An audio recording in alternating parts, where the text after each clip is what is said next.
দিতে পারবে, তার জন্য তারা তখন যুদ্ধ শুরু করলো এবং এই ক্রুজ চিহ্ন বুকের মধ্যে নিয়ে যুদ্ধ শুরু করছে। সেখান থেকে আসলে এই ক্রুজ শব্দটা প্রচলন হয়। তো সুতরাং সাংবাদিক হলেন, যেটা আমার ডক্টর বদরুল প্রথমে বলছিলেন যে সংবাদপত্র হচ্ছে আমাদের সমাজের একটা দর্পণ, যার মাধ্যমে আমি আয়নার সামনে দাঁড়ালে যেমন আমি আমার মুখের প্রতিচ্ছবি আমি দেখতে পাই, একটা সমাজের প্রতিচ্ছবি ফুটে ওঠে সেই সংবাদপত্রের মাধ্যমে, এবং তার ধারক বাহক হলেন আপনারা। আমি প্রথমে একটু বলতে চাচ্ছি যে বাংলাদেশে যে কৃষির যে ট্রান্সফরমেশন সে সম্পর্কে একটু বলতে চাচ্ছি। স্বাধীনতা পরবর্তী সময়ে আমাদের টোটাল ফুড প্রোডাকশন ছিল 10 মিলিয়ন মেট্রিক টন।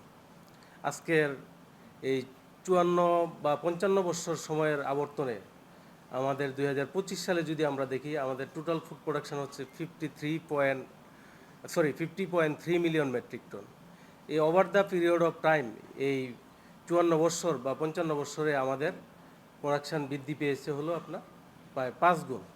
আর অপর দিকে আমাদের আবাদি জমির পরিমাণ কমতেছে হলো, যদি আমি এশিয়ান ডেভেলপমেন্ট ব্যাংকের 2025 সালে যে রিপোর্ট সেটাকে অনুসরণ করি, তাদের রিপোর্ট হচ্ছে 0.36% হারে আপনার আবাদি জমির পরিমাণ কমে যাচ্ছে।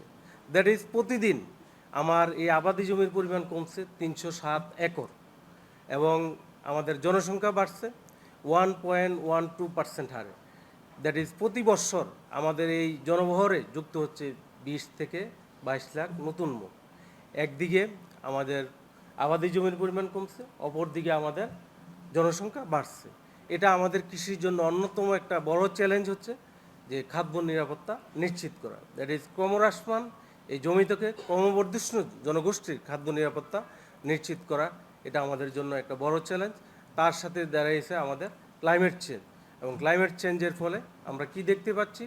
আমরা দেখতে পাচ্ছি যে যখন বৃষ্টিপাত হওয়ার কথা ছিল না তখন বৃষ্টিপাত হচ্ছে, যখন তাপমাত্রা কম থাকার কথা সেখানে তাপমাত্রা বাড়ছে, যখন তাপমাত্রা কম থাকার কথা সেক্ষেত্রে তাপমাত্রা বাড়ছে। ইরেগুলারিটিস আমরা দেখতে পাচ্ছি, যার ফলে আমাদের কৃষি এখন হুমকির সম্মুখীন। আমি যদি আরেকটু প্রিসাইজলি বলি যে আমাদের যে অর্জনটা, আমরা এক সময় পার হেড পার ডে ভাত খেতাম, চাল দ্যাট ইজ আমরা ইনটেক করতাম 450 গ্রাম, এটা এসে আজ দাঁড়িয়েছে 328 গ্রামের মধ্যে। এবং স্বাধীনতা পরবর্তী সময়ে আমরা ভেজিটেবলস আমরা পার হেড পার ডে আমাদের ইনটেক ছিল আপনার 28 গ্রাম, এটা এসে আজকে দাঁড়ায় এসে 202 গ্রাম। এবং ফলের আমাদের ইনটেক ছিল স্বাধীনতা পরবর্তী সময়ে 14 গ্রাম, এটা এসে আজকে দাঁড়িয়েছে 95.8 গ্রাম। দ্যাট ইজ প্রায় 7 গুণ আমরা বৃদ্ধি করতে সমর্থ হয়েছি।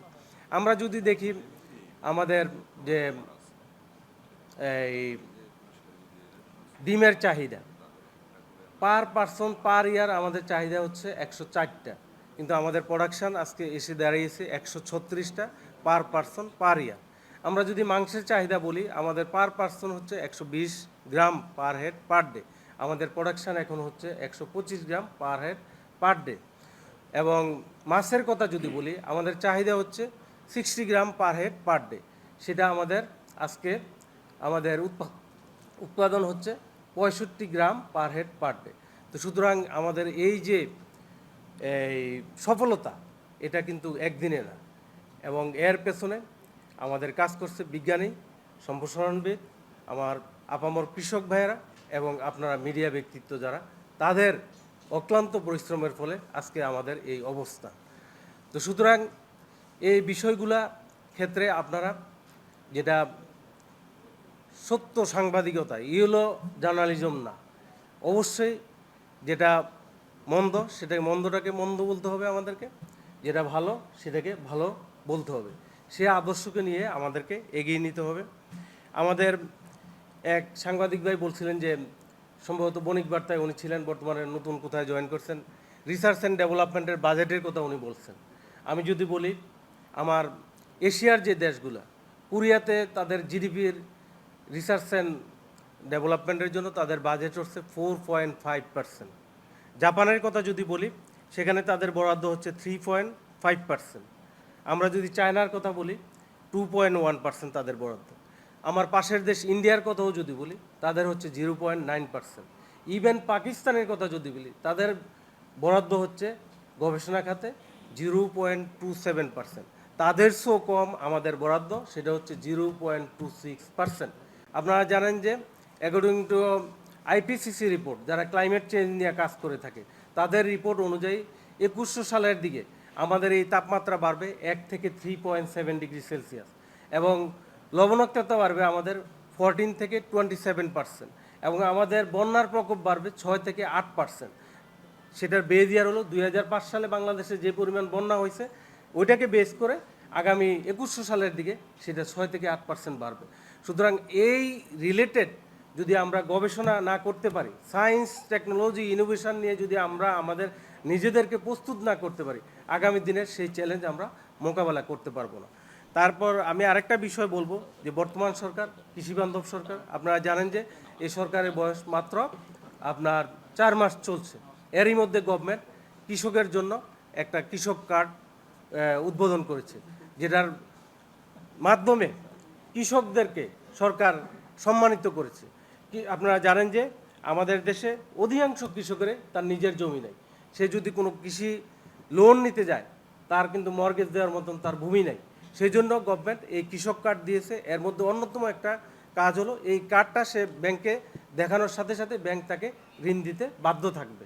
এ ধরনের একটা উদ্যোগ নিয়েছে, এবং বর্তমান সরকারের যে একটা নির্বাচনী ম্যানিফেস্টো, সেখানে অত্যন্ত গুরুত্ব দিয়েছে নিরাপদ খাদ্য উৎপাদন, এবং আরেকটা হচ্ছে কৃষকের উৎপাদিত পণ্যের ন্যায্য মূল্য নিশ্চিতকরণ। এই দুইটা ক্ষেত্রে আপনাদের যথেষ্ট ভূমিকা রয়েছে সেখানে কাজ করার। আমি বলবো আপনারা যদি মিডিয়ার মাধ্যমে এই দুইটা বিষয়কে আপনারা ফোকাস করেন, বাংলাদেশ এগিয়ে যাবে এবং সরকারও তার সফলতা লাভ করবে। সেই ক্ষেত্রে আপনাদের ভূমিকা আমি মনে করি যে অনস্বীকার্য।